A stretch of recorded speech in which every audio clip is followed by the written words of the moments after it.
Bem-vindos, amigos do Aço. Eu sou Carlos Fricani Neto, diretor comercial da Aço, e esse é o podcast Falando de Aço, com os assuntos voltados a esse setor tão importante para a economia nacional. Com o patrocínio de Aço, 53 anos produzindo, comercializando e entregando aço em todo o território nacional. Desses primeiros episódios falaremos e apresentaremos a equipe comercial da Aço. Em primeiro lugar, não só pela letra A, mas por méritos, nós vamos conhecer essa história. André Loureiro, 42 anos, casado com Arielle, pai de Alice, filho de Dona Leí e seu Roberto, aos quais eu mando um beijo carinhoso, porque são pessoas excepcionais. André, seja muito bem-vindo e já quero começar você contando para nós o que você fazia antes de entrar no mercado de aço. Como que você chegou a Aço e depois quais foram suas primeiras funções na empresa? Primeiramente, obrigado pela oportunidade. Prazer fazer parte desse projeto. Bom, falar um pouquinho do meu passado. Antes de entrar na Aço, eu trabalhava no ramo de livros. Eu vendia livros. Trabalhava numa grande rede de livraria, onde eu também fui vendedor e depois eu fui supervisor de vendas. Então já tinha experiência em lidar com o público. É um tipo de venda diferente. De qualquer forma, você precisava conhecer o livro, ler sobre aquilo, porque quando o cliente chegava, você tinha que dar alguma opinião sobre aquele assunto. Conhecimento e o tete-a-tete. Coisas que a gente acaba utilizando no nosso dia a dia. Sim. Em 2008 é o ano onde eu entro na Aço, entro como estagiário. O propósito de ter saído do ramo é em função de... Eu trabalhava em shopping. A rotina de shopping é uma rotina um pouco árdua, o tempo é escasso, eu queria mudar. E eu vi na Aço uma oportunidade, porque ela já se encontrava na lista das maiores empresas, né, do estado, e eu consegui uma entrevista. E dali em diante a gente começou a nossa jornada. E essa mudança do livro para o aço, conhecer Barra Chata, Cantoneira, Tubo, isso foi uma mudança muito drástica para você em termos de conhecimento. O que você fez para se diferenciar em relação aos demais estagiários que entraram na mesma época? Foi bem difícil, é um ramo totalmente diferente. Ao longo da conversa a gente vai conseguir explicar isso um pouco melhor, mas de início eu nem entro para a área comercial, que era o meu propósito. Eu entro para a área administrativa e fui o único dos 10 estagiários que entraram que foi para a área administrativa. Então eu me senti ainda assim, estou um passo atrás de todos eles. Preciso fazer algo que eu consiga compensar esse tempo que para mim naquele momento era um tempo perdido. Só que no setor administrativo eu comecei a aprender os processos que no futuro, naquele momento eu não entendia, mas que no futuro foram muito importantes. E conhecer também a fundo a filosofia da empresa, as suas metodologias, mas ainda assim eu não sabia de produto. Eu tinha pouco contato com o produto, eu tinha pouco contato com aquilo que eu iria vender no futuro. E vamos voltar para o ramo do livro. O ramo do livro eu precisava conhecer cada um dos livros. Você conhecia todos? Não, mas a gente se dedicava em estudar, em aprender e entender a particularidade deles. Até porque você tinha que dar uma opinião quando fosse perguntado, né? O tempo inteiro, de várias áreas, de vários setores, como se fosse profissional. Mas... E como eu precisava... naquele momento eu entendia que eu precisava compensar esse tempo por não conhecer dos produtos e eu ver que os outros estagiários já estavam na área, eu precisei fazer algo mais. Então, era onde eu pegava catálogos, era onde eu procurava pessoas mais experientes na empresa do que eu para pedir auxílio, para pedir ajuda, para que eu conseguisse estar ali, junto deles, né, no mesmo ritmo de aprendizado. E, com isso, eu acabei me sobressaindo, porque como eu já fazia o administrativo, coisa que os outros não faziam, e eu aprendi de material, eu tive um conhecimento ainda maior. E eu acredito que isso foi determinante para chegar hoje, 17 anos depois, né, podemos dizer que com uma carreira, ter feito uma carreira dentro da empresa. Mas voltando a 17 anos atrás. Isso. Como que a empresa começou a enxergar em você um profissional que seria mais valioso na área comercial? Bom, eu não só fiz a minha parte de conhecimento, como eu pedi para que eu tivesse uma oportunidade assim que possível. Falei, estou na área administrativa, mas meu objetivo é a área comercial. Então, assim, você aguardou o seu tempo, né? E quando teve as oportunidades, ou fez as oportunidades acontecerem, até pedindo para ser desafiado, seria isso? Aceitando todos os desafios. Foi um desafio, até porque quando eu vou para a área administrativa, já é um desafio. Eu sou do comercial e não vou para a área onde eu estava habituado. Então já foi um desafio ir para o administrativo e fazer, executar de uma forma que me desse resultado, que eu pudesse ser visto, né? Que a empresa conseguisse enxergar valor. E você se recorda de algum desafio que o diretor te passou para você concretizar? Quando eu falo que queria ser vendedor, que eu queria ir para a área comercial, eu fui desafiado a ligar para alguns clientes do Nordeste, mais especificamente Salvador. E foi um desafio grande, mas que a gente conseguiu ter um resultado ainda naquela semana. Então, ali já se identificou um talento no seu trabalho e, querendo ou não, ali você conseguiu despertar aos olhos da diretoria uma oportunidade. Sim, sim. E partindo do princípio, né, que a gente tem que aceitar esses desafios e a gente tem que se desafiar a todo momento. Eu lembro que você falou, né? Você quer ir para vendas?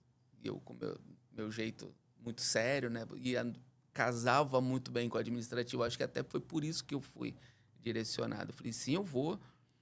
Você me deu uma listagem com várias indústrias de Salvador. Eu falei, então vamos lá, vamos ver se você consegue trazer algum negócio. E a gente conseguiu, trabalhando ali junto. É evidente que eu não tinha muita experiência, mas eu fui bem orientado e a gente conseguiu ter um sucesso.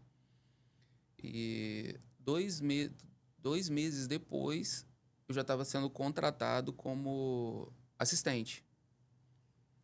Então, a proposta era eu ficar 6 meses com a possibilidade de renovação para mais 6 meses, mas com 2 meses eu já tinha sido contratado como assistente.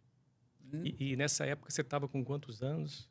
2008, 2009? 24. 24 anos. Nessa época, para você, era um tempo aceitável na sua mente? Eu quero mais, eu quero fazer mais, eu vou me desafiar mais, porque o meu propósito é ser vendedor ainda esse ano. Eu sempre me desafiei muito. Então, eu sabia que a empresa... Lógico, eu trabalhava com aquilo que a empresa me prometeu. Eu sabia que seria cumprido porque eu iria fazer minha parte. Mas eu também sabia que se eu fizesse algo a mais, eu poderia superar as minhas expectativas e as expectativas da empresa com relação a tempo. Então, por isso que a dedicação fez com que as portas se abrissem. Mas foi muita dedicação. Foi muito empenho, literalmente. Você sair de um ramo X para um ramo Y, onde você não conhece absolutamente nada, de um produto totalmente diferente. Eu sabia que eu precisava conhecer do produto, eu sabia que eu precisava conhecer a cultura da empresa, e eu sei que as portas se abriram em função disso, dessa dedicação. Joia.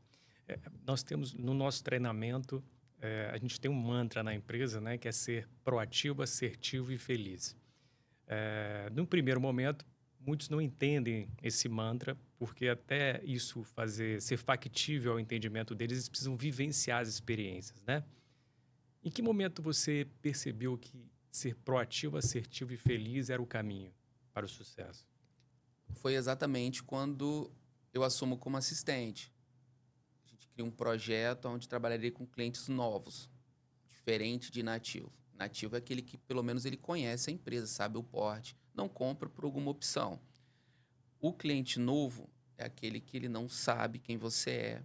E com novidades do ser humano... É ambiente hostil. Exatamente. O ser humano tem muita dificuldade, o ambiente é muito hostil. Então, você argumentar nesse ambiente e conseguir lidar com isso faz com que você cresça, faz com que você consiga criar argumentos que te fortalecem, que cria experiência, podemos dizer uma casca, né, no ramo. E nesse período, eu posso te falar e afirmar que foi o período de maior crescimento, onde em curto espaço de tempo eu cresci muito, que foi fundamental para a carreira que a gente continua construindo na empresa. Se você for fazer uma estatística, vamos colocar aí uma média de 600 ligações na semana, Nessa faixa. e dessas 600 ligações na semana, quantos nãos você recebe de que não está precisando de nada ou não está querendo comprar nada? 90%. 90%. E num ambiente de cliente que nunca ouviu falar de você, ou uma base de cliente completamente nova? É 100%.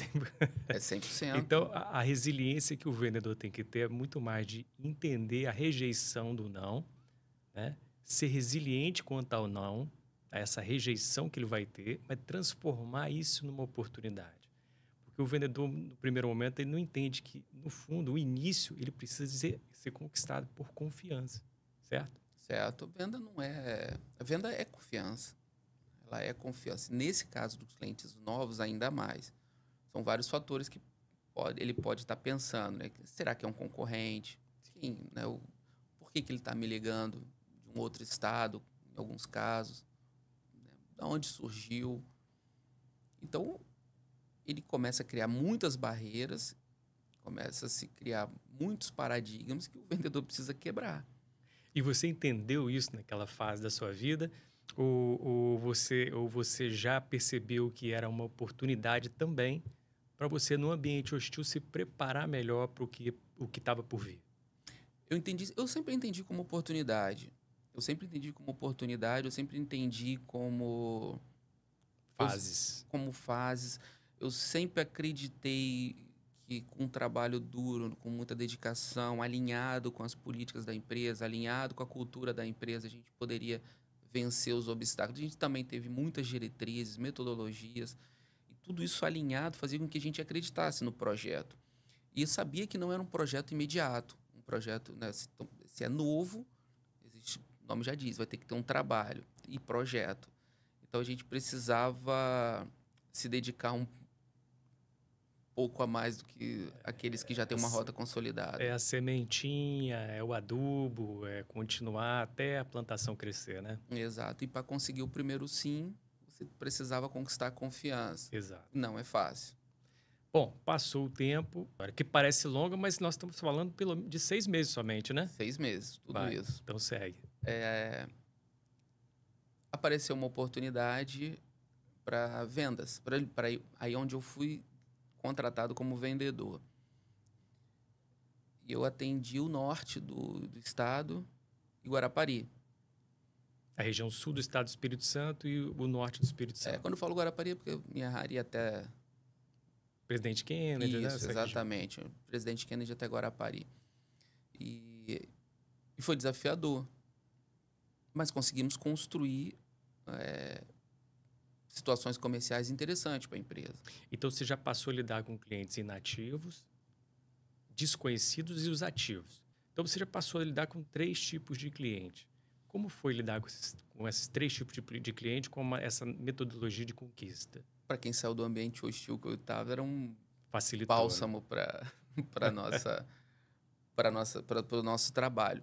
Facilitou muito, porque você já tinha aquela força, você já tinha aquele empenho, aquela dedicação, e acredito que até em função disso a gente conseguiu conquistar números interessantes. Então, eu não fico muito tempo atendendo essa região, porque aparece uma oportunidade de atender uma grande metrópole. E você me deu a opção, né, de atender ou Belo Horizonte ou Rio de Janeiro.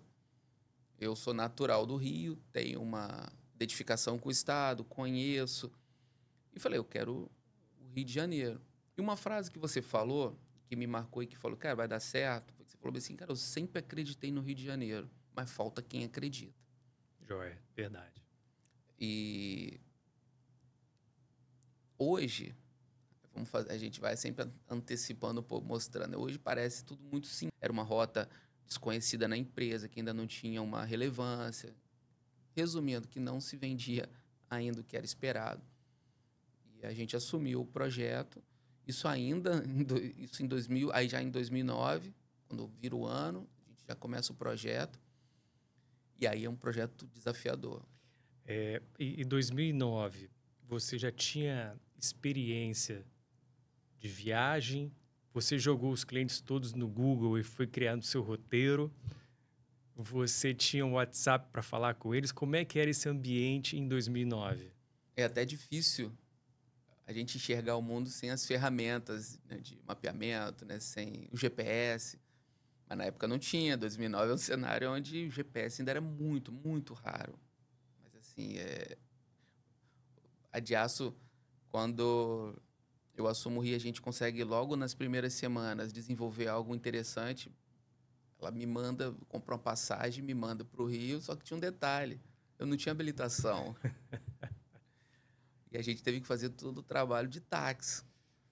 E o GPS era o táxi. Eu dava o endereço e ele seguia a viagem. Eu trabalhava na parte de vendas. E eu sou da época do Telex ainda. Você está na parte do fax, do e-mail, você já veio dessa época, tá fácil. Eu peguei a época do Telex. Então, quando eu falo que eu chegava no hotel e minha primeira ação não era nem sair para jantar, mas era para pegar o catálogo da cidade, para identificar os clientes da cidade, o pessoal acha que era brincadeira. Quando eu falo que eu parava no orelhão para passar o pedido para a empresa, o pessoal acha que é brincadeira.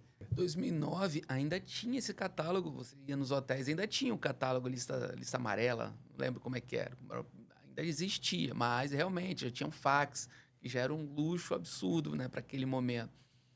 Então a gente contrata o táxi e era nesse ritmo. Hoje é muito fácil, você consegue mapear por região. Na época eu passava o taxista, falava: eu quero ir nesse bairro, nesse cliente. Ele construía mentalmente o roteiro para nós. Mapa, eu teria que comprar um mapa, literalmente, abrir numa mesa então, e é engraçado porque estamos falando não é nem 20 anos atrás. Agora, o carioca, André, como que ele te recebeu no primeiro momento? No Rio de Janeiro tem grandes concorrentes, então, teoricamente, eles não precisariam aguardar o nosso caminhão para entregar a mercadoria. Teoricamente, eles comprariam já com quem eles estavam acostumados ou com os vendedores que já fazem a rota há muito tempo. Essa primeira entrada no Rio, essa conquista inicial, que estratégia você adotou? A recepção no início não foi das melhores. Volto a falar, é uma novidade. Tem alguém vindo de um outro estado que não deve ter o PIB, que nem um quarto, né, do estado onde eles estavam. E como que pode uma empresa chegar com força me prometendo entregar aqui, né, prometendo serviço? E foi literalmente isso.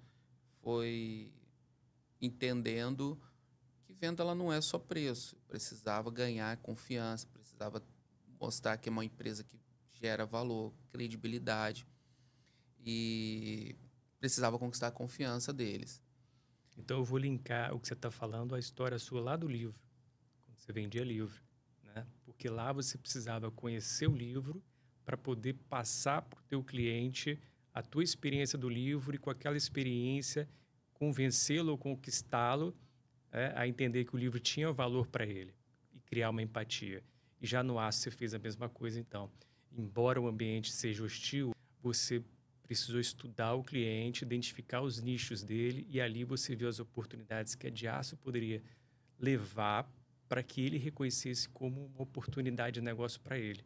Sim. Volto a falar e repito, venda ela não é somente preço. Ela é principalmente confiança, aquilo que a gente também falou no início. E eu precisava conquistar. Eu precisava mostrar para ele que existia um valor por trás daquela visita, que eu não era um problema para ele, mas uma solução. E se eu sou uma solução, eu tentava ajudar ele nas necessidades. Eu tentava contribuir naquilo que ele tinha muita dificuldade. O carioca é um povo extremamente acolhedor, solidário. Comercialmente falando, eu precisei ganhar a confiança e ser útil naquilo onde ele tinha muita dificuldade, identificar produtos, identificar nichos onde eu conseguia atender ele, oferecendo um serviço de entrega semanal. Você então usou a parte do serviço como diferencial? Sim. Nós vamos entregar toda semana. Ou também teve algum produto que a Diaço naquele momento se diferenciava, se destacava, que gerou a competitividade necessária para essa primeira entrada? Primeiro a gente teve que identificar. A gente identificou aquilo que eles tinham dificuldade, identificamos aquilo que a Diaço conseguia Ser mais competitivo. ser mais forte, ser mais competitivo. E o serviço de entrega, a Diaço, quando você apresentava e você mostrava o tamanho da frota, o tamanho da estrutura, lembrando que não tinha o Google para mostrar, eu tinha que falar e depois eu tinha que cumprir. Lá eu tenho uma frota de X caminhões, X carretas, e eu consigo te entregar toda semana. Preciso de oportunidade. E ele dava te testando. E você tinha que estar preparado. Você lembra da tua primeira carga? Claro, eu lembro da minha primeira carga, lembro do meu primeiro pedido. E era muito... Hoje é um outro cenário, mas naquela época era muito mais disputado. Desafiador. Era muito mais desafiador. Até porque é uma estrutura de 17 anos atrás. Mas hoje, já se fabrica... A gente fabrica perfil na 316, a gente desbobina até o 1001/4, né? A gente tem chapas grossas. A gente fabrica barras, né, de 4 para 316, né? Essas barras que não são laminadas, que são diferenciais, é um nicho interessante. Naquela época não tinha nada disso. Então a nossa gama de produtos era menor e a gente tinha que ainda assim ser muito eficiente. E a gente conseguiu, mas volto a falar, trabalho de formiguinha, dia a dia, sem desistir, com muita resiliência, recebendo muito não. Era um ambiente extremamente negativo nesse sentido. A proporção de não continuava gigante. Só que não podia desistir. Existia um projeto, eu me desafiava e a gente falou que ia dar certo. E a gente acreditou nisso. Como continua acreditando. E você viajava uma vez por mês, 2 vezes por mês? Como é que era essa frequência? E estou curioso para saber também, na volta, se você tinha aquele bate-papo com seus pais, falando, olha, minha primeira carga, meu primeiro pedido, como é que foi isso? Com quem que você compartilhava essas alegrias? São 2 Andrés, né? Esse André do início é um André solteiro, morava ainda com os pais, você sabe o quanto que eles são presentes, né, na minha vida. Sim. E era exatamente. Mas para você ter uma ideia, eu cheguei a visitar 4 semanas seguidas. Eu já cheguei era um projeto que a gente tinha essa ambição de fazer dar certo. Então, não importa o desafio, a gente sabia que se dedicando ia dar certo. Então, eu cheguei a visitar 3 semanas, 4 semanas. Semana sim, semana não, às vezes nem existia, era 2 sim. Mas a empresa apostou, investiu, acreditou, né, no projeto. Lógico, eu também. E quando eu fiz a primeira carga, eu estava interno, óbvio. E como eu vinha de um outro cenário, de uma outra rota, para o Rio de Janeiro, a carga ela é construída de uma maneira diferente. O volume é maior, precisa ter uma carga um pouco maior. E cada carga era uma conquista, cada carga era uma vitória, sabe? Era mais com meu pai, né? Meu pai entendia mais do negócio, estava lá sempre torcendo, sempre esperando, sempre ligando. E aí, né? Como é que foi hoje? Porque nos primeiros meses, as viagens foram incansáveis. Foi preciso passar finais de semana, construir relacionamento com o cliente, foi muito. Então, foi bem desafiador. Na sala de vendas, nós temos um quadro de gestão à vista e tem um ranking das rotas e tem um caminhão para cada rota. E esse caminhão tem, com a escala de peso que o vendedor vendeu na semana, esse caminhão vai andando igual se fosse uma corrida de Fórmula 1, né? E nessa época, o caminhão do Rio de Janeiro, do André, ele ainda não estava lá na frente. Mas você olhava para aquele ranking e falava, um dia eu vou estar lá na frente? Eu tinha certeza. Era questão de tempo. Tanto que era uma convicção. Era uma convicção. Era só questão de tempo. É, existem. Era uma rota nova. É um trabalho novo, é diferente. Não que não tenha mérito você assumir algo que já existe, manter ou fazer ela crescer, mas algo novo, e era algo que eu sabia que eu poderia me orgulhar no futuro. É algo novo, é algo que não existe. Mas era questão de tempo, eu sabia. A gente. E todo esse cenário, tudo que a gente passou, desde o estagiário até esse momento do início do projeto no Rio, fez eu identificar a questão da proatividade, que a empresa te cobra, da assertividade e da felicidade, que é um estado de espírito. As pessoas acham que ser feliz é você ficar rindo o tempo todo para todo mundo. Não é. É a forma como você lida com os desafios. E a partir do momento que eu entendi isso alinhado com a cultura organizacional, com tudo aquilo que a empresa espera de você, é o que eu sempre falo para os novatos, você precisa entender o jogo. Quando você entende a regra do jogo, tudo fica mais fácil. Quando eu entendi isso, aí foi muito rápido. Alinhado, evidente, com o trabalho, com a metodologia da empresa, com as orientações, a direção comercial e a gerência comercial sempre foi muito próximo, como é ainda com os vendedores. A gente tem um spot muito grande. Quem consegue lidar bem com isso, consegue resultado. E a partir do momento que você conseguiu passar a sua mensagem para eles, e a partir do momento em que a empresa começou a criar históricos com eles, de entrega, de comprometimento, de produtos de qualidade, de diferenciais competitivos, aí virou a chave. Né? Foi onde você conquistou o coração. Porque eu sei que você tem muitos amigos lá no Rio hoje. Inclusive, queria deixar um abraço para todos os amigos. Vocês foram importantíssimos na minha carreira, na minha vida profissional. Muito do que eu construí para minha família hoje eu devo a Deus, à empresa e aos grandes parceiros que a gente construiu ao longo dessa trajetória. Um abraço para todos vocês. Não vou citar nomes, senão posso ser injusto, mas vocês vão receber esse corte e vão saber que vocês fazem parte. Cada um vai saber quem é quem. Mas voltando ao povo carioca, sim, foi lá que foi o maior projeto profissional da minha vida. E foi lá onde a gente conseguiu construir. Porque falando do André, é através dali que a gente construiu hoje o André que tem hoje. Aí hoje o André compartilha mais as suas vitórias com Arielle e Alice, né, que vieram ser esposa e filha. Então, sim, sou muito grato ao povo carioca. André, no início eu falei que você seria o primeiro por começar com A, mas também por méritos. E você trouxe 3 troféus que eu gostaria que você mostrasse para nós, apresentasse para quem está nos vendo. O que significam esses troféus? Bom, primeiro, falar literalmente o que cada um representa. Sim. O primeiro nós somos hoje no Rio, não existe só eu de vendedor. Chegamos a um patamar onde temos outros colegas, então é o primeiro maior volume do Rio.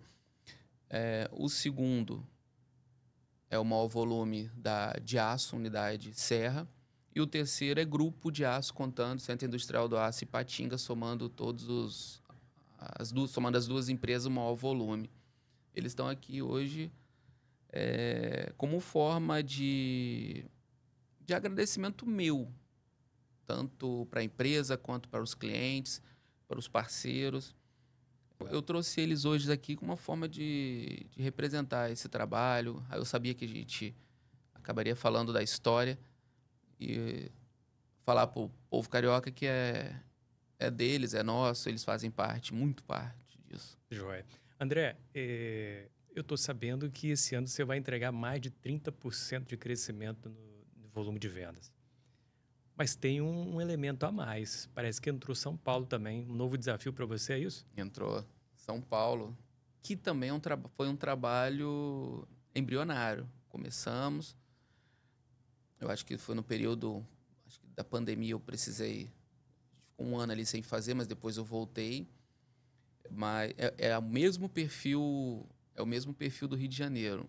Uma área nova, tanto para a empresa quanto para mim. E a gente também tá desenvolvendo, tá desenvolvendo esse trabalho. Como eu falo, desafio. A empresa desafia, às vezes eu desafio, a gente compra a ideia e a gente vence junto. Vamos vencer também São Paulo. Bom, você pega uma época que a empresa tem mais armas, vamos chamar assim, para entrar nos mercados. Você até comentou sobre isso. A empresa hoje tem um parque fabril muito moderno, equipamentos que fabricam tubos aí até 100 por 100 na área quadrada, desbobinamento até 31 milímetros, que são poucas empresas no Brasil que fazem isso. Na nossa unidade de Patinga, somos especialistas em chapa grossa A36, A572 e chapa xadrez de 2 milímetros até meia polegada, que também é um diferencial. Se entra em São Paulo com uma certa facilidade ou não, é como se fosse o início do Rio de Janeiro. Como que você enxerga isso? É como se fosse o início do Rio de Janeiro, porém com mais armas, muito mais estruturado. A empresa cresceu muito ao longo desses 17 anos, mas é desafiador. São Paulo é uma grande metrópole do Brasil, é uma grande metrópole, é desafiador. Apesar podemos dizer que 70% do aço do Brasil vai para São Paulo. Consequentemente, os concorrentes seguem o mesmo caminho. E o desafio é o mesmo, eu preciso me desafiar todos os dias, só que eu tenho mais armas. Tem mais argumento, né? Exato. André, voltando eu quero falar um pouquinho dessas mudanças de gerações, né? No início você não tinha o Google, né? Você não tinha programas de pesquisa de mapeamento, você precisava identificar os clientes em loco, você precisava estudar os clientes e ter as suas anotações. Os programas de comunicação ainda não estavam disponíveis. A forma de vender era por telefone, né? Por celular, por rádio. Lembrei do rádio aqui agora. Verdade. Lembrei do rádio. Verdade. E aí veio o WhatsApp. E veio uma geração nova fazendo trabalho pelo WhatsApp. Como que foi essa mudança para você? Como é que isso ficou na sua mente? Eu tenho que reaprender a vender? Sim, foi um ponto que precisou ser estudado. Porque naquele momento, com o advento das mensagens, o mais rápido começou a tomar o lugar do mais eficiente, daquele que tinha mais confiança. Porque da mesma forma que o e-mail, hoje você olha para o e-mail, 90% dele, às vezes você nem lê, você deleta. No WhatsApp, mas no início, o e-mail você lia um por um. E no WhatsApp não foi diferente, era uma ferramenta nova, uma mensagem instantânea rápida. Então, quem fosse mais rápido conseguia, né, chegar primeiro no cliente e conseguia ter mais sucesso. E a ligação começou a se tornar algo mais escasso. Então, a gente precisou se adaptar, a gente precisou criar metodologias, a gente precisou entender a ferramenta, a gente precisou seguir no mesmo ritmo que esse vendedor novo. Só para contextualizar, nessa época de entrada do WhatsApp, um vendedor que não tinha conhecimento, o mesmo conhecimento que o vendedor de mais experiência tinha, mas se ele tivesse a velocidade de encaminhar aquela mensagem para um roteiro, o retorno que ele tinha de consultas e de negócios muitas vezes era maior do que o vendedor mais experiente. Exatamente. Né? E o vendedor novato, naquele primeiro momento, ele entendeu que ele poderia estar na frente do vendedor mais experiente. E naquele momento, em algumas partes, sim, eles conseguiram. Só que depois o WhatsApp virou uma ferramenta com muita sujeira também. E o próprio cliente falou, não, tudo bem, eu quero a mensagem pelo WhatsApp, mas eu quero o vendedor que eu confio, eu quero um vendedor que eu tenho já histórico, tenho experiência, para que seja uma mensagem qualificada. É mais ou menos isso? Mais ou menos. Só para deixar claro, a gente precisou agir rápido, porque da mesma forma que existiam vendedores que queriam entrar nos clientes que ele não tinha acesso, do lado de cá, nós também queríamos entrar em outros clientes. Então, numa conta geral, era o que? Era você proteger a quem você já faz e atacar e conseguir também entrar nos clientes onde você tinha desejo. Então, a gente precisou reagir, reagimos rápido, isso foi um ponto. Depois, a credibilidade voltou a ser muito importante, porque como esse mar, essa enxurrada de mensagens, o cliente começou a selecionar o tipo de mensagem que ele queria. 2, ele começou a selecionar as pessoas. E 3, a ligação ele só atende, como é até hoje aqui, é muito interessante para ele. Filtrou, serviu como um filtro. Então, o grande desafio era você se manter... Uma ligação hoje é quase que um ato de desrespeito, né? Exatamente. A gente brinca que é uma prova de amor ou ato de desrespeito. E a mensagem não é diferente. Tem clientes que eles criaram meio que um catálogo no WhatsApp dele com siglas dizendo se ele bateu o olho, viu que a sigla no início do nome é o que ele quer, não ele só arrasta e deleta. Ele segmentou, né? Segmentou. Chapa esse aqui, tuba esse aqui. Exatamente. Não, eu tenho uns que eles botam 1 na frente, 2. Tipo assim, a partir do 2 ele já começa... O que é 1 ele vê, o que não é... Então, ele começou a filtrar.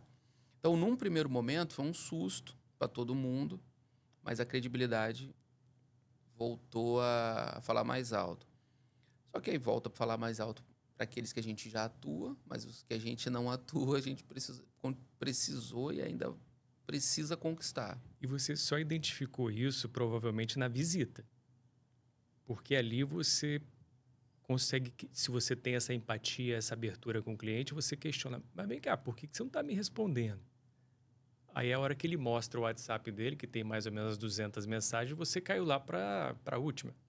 Exatamente. Então, ali que você identificou, peraí, eu tenho que continuar mandando minha mensagem, mas eu preciso estar entre as primeiras 10 mensagens que ele mantém na tela do WhatsApp dele. Caso contrário, eu vou ser esquecido. Exatamente. Se o cliente hoje ele parar para ler todas as mensagens, ele não trabalha. Se ele parar para responder todas as mensagens do WhatsApp ou todas as ligações, ele não trabalha. Então, ele precisa de enxergar valor. Quando ele vê o teu nome, quando ele vê a tua empresa, ele precisa enxergar valor. Então, na visita é onde você consegue entender. Porque a visita, ela te abre assim, um mar de oportunidades. Tanto de negócio, como né, na geração de... Como você pode criar empatia, né? Criar confiança. E aí a visita, agora que era antes, para você identificar muitas vezes a demanda, você precisa entender a comunicação. Então agora a visita ela não é só mais para você entender do que o cliente precisa. Agora você precisa entender ele. Como ele funciona. O porquê que ele não te responde, o porquê que ele não te atende. Então, a comunicação se tornou algo, assim, muito importante no nosso setor. O cenário totalmente diferente do que era 17 anos atrás. André, e essa geração nova, hein? Com toda a experiência que você tem hoje, é inegável que eles são super inteligentes, que eles são muito ágeis, que eles lidam muito melhor com as novidades, né, do que as gerações anteriores. Mas talvez eles tenham uma ansiedade maior de que os resultados sejam simplesmente apertar um enter do computador, e não é assim, né? Precisa plantar a semente, precisa adubar, enfim, é o que a gente já falou. Passa para essa meninada 3 características que você entende que são fundamentais para um vendedor que quer ter o seu sucesso. Antes de responder, eu sempre falo com os novatos que me questionam, né? Pô, você ficou em primeiro de novo, mas também sua rota é muito boa. O fato da rota ser boa, parece que eles não entendem o que foi feito lá e realmente não sabem da história. Contar a história aqui é muito bom, porque foram muitos desafios, né? Tem uma história muito grande por trás disso. E não foi de um dia para o outro. Então, eu acho que como eles têm essa facilidade, como eles são muito ágeis, se eles juntarem com resiliência, aquilo que a empresa cobra muito, assertividade, proatividade, felicidade, eu acrescento a resiliência, a determinação, a perseverança, sabe? São características que vão fazer com que eles construam uma carreira muito sólida dentro da empresa. Porque lidar com o cenário, com as ferramentas, com as inovações, eles já sabem.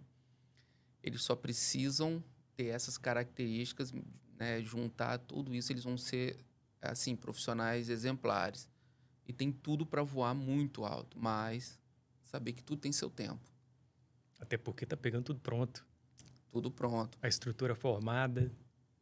A gente, não querendo ser saudosista, né? Mas até porque você também, né? Eu comparar os meus 17 anos com os seus 40, não vai ser a mesma coisa.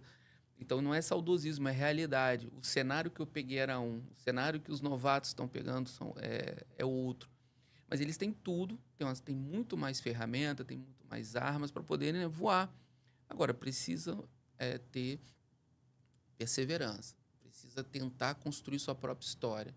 André, 42 anos, 17 anos de Diaço, passando esse filme na sua mente agora. Daqui um pouquinho você vai estar conversando com a Alice e vai contar esse filme para ela. Me fala um pouquinho como é que vai ser essa conversa com a Alice, com a sua filha de 3 anos. Vai ser uma história e tanto, porque quando eu olho para trás, há 17 anos, eu nem sonhava que um dia eu teria ela, né? É uma vida, 17 anos é uma vida, muita coisa muda. E olhando o cenário de estágio, até hoje, como um vendedor, posso dizer, uma história muito legal na empresa, fechando o ano, né, com maior volume de vendas. É uma história de dedicação, uma história de perseverança, valores que eu pretendo que ela cresça, que ela entenda, aprenda e leve para a vida dela toda. Eu acho que assim, o meu maior objetivo de vida hoje, se você me perguntar, é não falhar como homem, não falhar como marido, não falhar como pai, ser um grande exemplo para ela, para as próximas gerações. Esse é o meu grande sonho de vida. André, que bacana, que história legal, que orgulho para a Diaço ter você como um vendedor, que história incrível para você contar para todas as gerações, para sua família, né? E muito honrado ter você aqui como primeiro convidado, muito feliz por teus projetos pessoais terem dado certo, mas os projetos que nós criamos juntos terem funcionado. Eu que sou grato também pelas oportunidades. Joia. Quero fechar um jogo aqui de perguntas e respostas, que eu acho que a turma vai gostar de te conhecer um pouco mais do André. Vamos lá, André. Time do coração. Fluminense. Produto que você mais gosta de vender. Chapa. Um hobby. Futebol. Uma comida. Churrasco. Uma viagem. Porto de Galinhas. Um estado. Espírito Santo. Uma fé. Jesus. Para terminar, uma frase. A frase que representa o André como vendedor. Eu vou citar Filipenses 4:13. Tudo posso naquele que me fortalece. André, muito obrigado mais uma vez pela sua presença. Para todos vocês, muito obrigado por estarem assistindo. Espero que vocês tenham gostado da história incrível desse profissional exemplar chamado André Roberto. E escaneie o QR Code e fale direto com o atendimento da Diaço. Lembrando, Diaço, 53 anos produzindo, comercializando e entregando em todo o território nacional. Muito obrigado mais uma vez e até o próximo episódio.